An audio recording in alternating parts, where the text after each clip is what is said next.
Salam sejahtera kepada Dr. Asha. Saya Jidiana Jun akan membentangkan kajian kes iaitu perbandingan pengajaran tradisional dan pembelajaran berasaskan projek. Untuk pengenalan, metodologi pengajaran merujuk kepada pendekatan, kaedah atau strategi yang digunakan oleh guru untuk menyampaikan ilmu, kemahiran dan nilai kepada pelajar.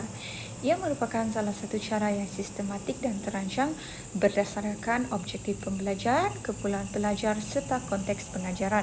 Dalam era pendidikan yang sentiasa berubah, pemilihan metodologi yang sesuai sangat penting untuk memastikan proses pengajaran dan pembelajaran berjalan dengan berkesan. Bagi kajian ini, dua metodologi utama yang akan dianalisis dan dibandingkan ialah pengajaran tradisional dan pembelajaran berasaskan projek ataupun dikenali sebagai project-based learning. Bagi pengajaran tradisional, iaitu salah satu pendekatan pengajaran yang paling awal dan masih digunakan secara meluas sehingga hari ini. Pengajaran tradisional berasaskan kaedah teacher-centered, di mana guru memainkan peranan utama sebagai penyampai maklumat, manakala pelajar bertindak sebagai penerima pasif. Komunikasi dalam kelas biasanya satu hala dengan pendekatan kepada hafalan dan pengulangan fakta. Secara sejarahnya, pendekatan ini telah diamalkan sejak zaman Yunani dan Rom Purba dan terus dikekalkan dalam sistem pendidikan moden kerana strukturnya yang jelas serta mudah dilaksanakan dalam bilik darjah. Dalam pelaksanaannya, kaedah ini menggunakan syarahan, nota, buku teks dan penilaian berbentuk ujian bertulis ataupun kuis yang menilai sejauh mana pelajar menguasai fakta. Walaupun sering dianggap ketinggalan zaman, pendekatan ini masih relevan terutamanya untuk subjek seperti matematik, sejarah dan sains yang memerlukan struktur kandungan yang tersusun. Ia juga praktikal untuk sekolah yang mempunyai kekangan dari segi sumber ataupun teknologi. Namun begitu, terdapat beberapa kelemahan antaranya tahap penglibatan pelajar adalah rendah. Pelajar kurang diberi peluang untuk berfikir secara kritis ataupun menukar ilmu secara aktif. Ini boleh menyebabkan pembelajaran menjadi membosankan dan kurang bermakna serta menyukarkan pelajar untuk mengaplikasikan ilmu dalam situasi sebenar. Oleh itu, walaupun pengajaran tradisional ini mempunyai kekuatan tersendiri, ia perlu disesuaikan atau digabungkan dengan pendekatan lain untuk meningkatkan keberkesanan pengajaran dan pembelajaran. Seterusnya, saya akan terangkan tentang pembelajaran berasaskan projek ataupun PBL. Pembelajaran berasaskan projek ialah satu pendekatan pembelajaran yang berpusatkan pelajar di mana mereka belajar melalui projek yang melibatkan kajian, penyiasatan dan penyelesaian masalah sebenar. Pendekatan ini membantu pelajar membina kemahiran penting seperti komunikasi, kolaborasi, kreativiti dan pemikiran yang kritis. Konsep ini berasal daripada falsafah John Dewey yang menekankan pembelajaran berasaskan pengalaman dan kehidupan sebenar. Sejak tahun 1990-an, pembelajaran berasaskan projek semakin mendapat tempat dalam pendidikan moden. Dalam pelaksanaan pendidikan berasaskan projek, pelajar akan bekerjasama menyelesaikan projek yang mencabar dan bermakna. Guru bertindak sebagai fasilitator, memberi bimbingan dan maklum balas sepanjang proses. Penilaian pula bukan hanya berdasarkan hasil akhir tetapi juga proses pembelajaran, kreativiti serta penglibatan pelajar. Secara keseluruhannya, pembelajaran berasaskan projek memberikan pengalaman pembelajaran yang lebih aktif, bermakna dan menyeronokkan. Walaupun memerlukan lebih banyak masa dan perancangan, kesannya terhadap perkembangan sosial dan akademik pelajar amat positif. Justru itu, pembelajaran berasaskan projek sangat sesuai digabungkan dengan pendekatan lain seperti pengajaran tradisional. Seterusnya, kita akan pergi kepada ringkasan perbandingan antara dua pendekatan dalam pendidikan iaitu pengajaran tradisional dan pembelajaran berasaskan projek. Jadi yang pertama adalah keberkesanan. Dari segi keberkesanan, pengajaran tradisional sangat berkesan untuk membina asas pengetahuan, terutamanya dalam subjek yang menekankan fakta dan teori, namun ia kurang menggalakkan pemikiran kritis. Sebaliknya, pembelajaran berasaskan projek membantu pelajar memahami konsep secara lebih mendalam kerana mereka terlibat secara aktif dalam penyelesaian masalah dunia sebenar. Ia juga memupuk kemahiran penting seperti kerjasama dan kreativiti. Seterusnya adalah keterlibatan pelajar. Pengajaran tradisional menjadikan pelajar lebih pasif. Mereka hanya menerima maklumat daripada guru. Ini boleh menjejaskan motivasi, terutama bagi pelajar yang lebih cenderung kepada pembelajaran aktif. Manakala dalam pembelajaran berasaskan projek, pelajar memainkan peranan aktif. Mereka bekerjasama, berdiskusi dan belajar secara sendiri, yang menjadikan mereka lebih motivasi dan terlibat dalam sepenuhnya dalam proses pembelajaran. Seterusnya adalah kemudahan pelaksanaan dan kos. Dari aspek pelaksanaan, kaedah tradisional lebih mudah dan murah. Ia tidak memerlukan banyak sumber sesuai untuk kelas besar dan bajet yang terhad. Namun, pembelajaran berasaskan projek memerlukan masa perancangan yang rapi serta kos tambahan untuk bahan projek dan teknologi. Walaupun begitu, ia dianggap pelaburan jangka masa panjang dalam membina kemahiran abad ke-21. Seterusnya, kita akan melihat kepada hasil pembelajaran dan implikasi masa depan. Pengajaran tradisional biasanya menilai pelajar melalui peperiksaan bertulis yang lebih menumpukan kepada hafalan. Ini mungkin tidak cukup untuk menilai kebolehan sebenar pelajar dalam dunia sebenar. Manakala, pembelajaran berasaskan projek pula memberi penekanan kepada penilaian yang berterusan dan hasil kerja projek.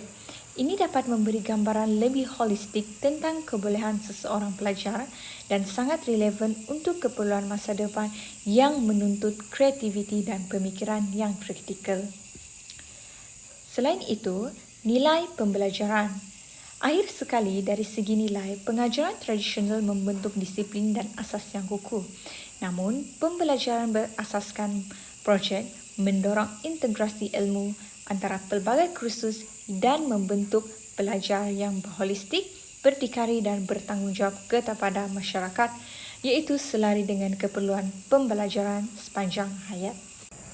Seterusnya kita akan melihat kepada analisis konteks dalam pemilihan metodologi, iaitu pengajaran tradisional dan pembelajaran berasaskan projek. Jadual ini menunjukkan perbandingan berdasarkan beberapa faktor utama, iaitu yang pertama dari segi umur dan tahap kematangan pelajar.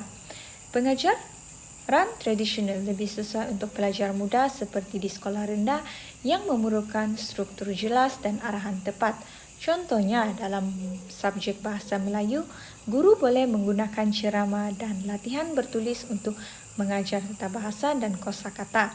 Manakala pembelajaran berasaskan projek lebih sesuai untuk pelajar lebih matang seperti di sekolah menengah atas IPT kerana mereka sudah boleh berfikir secara kritis dan dapat mengurus projek sendiri. Contohnya projek sains tentang pencemaran air yang dapat melibatkan kajian lapangan dan pembentangan hasil. Yang kedua, jenis subjek. Pengajaran tradisional berkesan untuk subjek yang bersifat teori dan fakta, seperti matematik dan sejarah yang memerlukan pemahaman asas yang sistematik.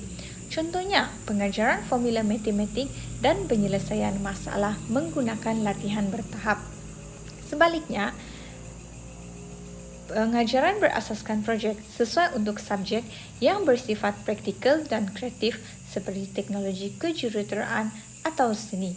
Contohnya, pelajar diminta mereka bentuk produk menggunakan bahan kitar semula sebagai projek. Ketiga, ketersediaan sumber dan fasiliti. Kaedah tradisional lebih mudah dilaksanakan di kawasan yang mempunyai kekangan sumber seperti di sekolah luar bandar. Ia hanya memerlukan bahan asas seperti buku teks dan papan putih.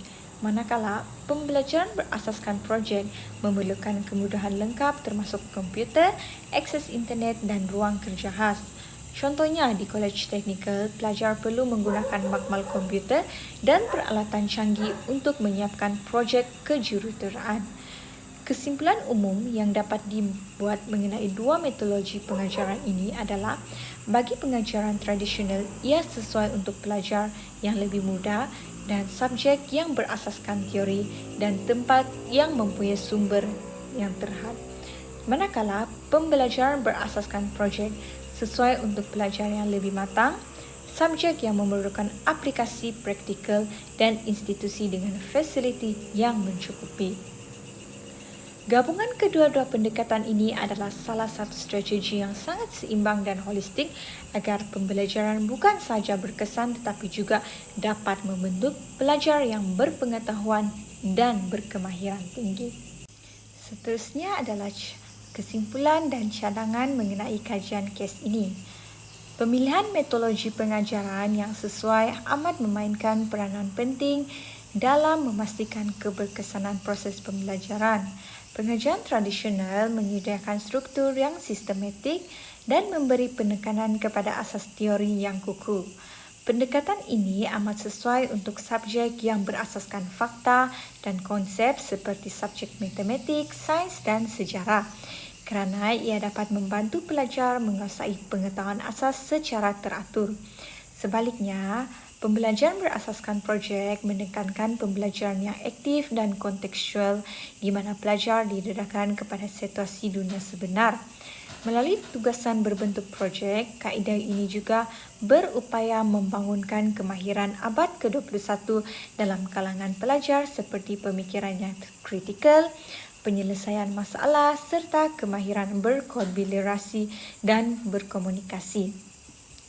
Melihat kepada kelebihan kedua-dua pendekatan ini adalah dicadangkan agar guru menggalakkan ataupun menggabungkan kaedah pengajaran tradisional dan pembelajaran berasaskan projek bagi memenuhi keperluan pelajar masa kini secara menyeluruh. Guru perlu berperanan sebagai pemudacara yang bukan sahaja menyampaikan teori sejarah jelas tetapi juga memberi ruang kepada pelajar untuk meneroka dan mengaplikasikan ilmu secara praktikal. Pendekatan pengajaran ini juga perlu fleksibel dan sentiasa relevan dengan perubahan zaman termasuk perkembangan teknologi dan keperluan industri.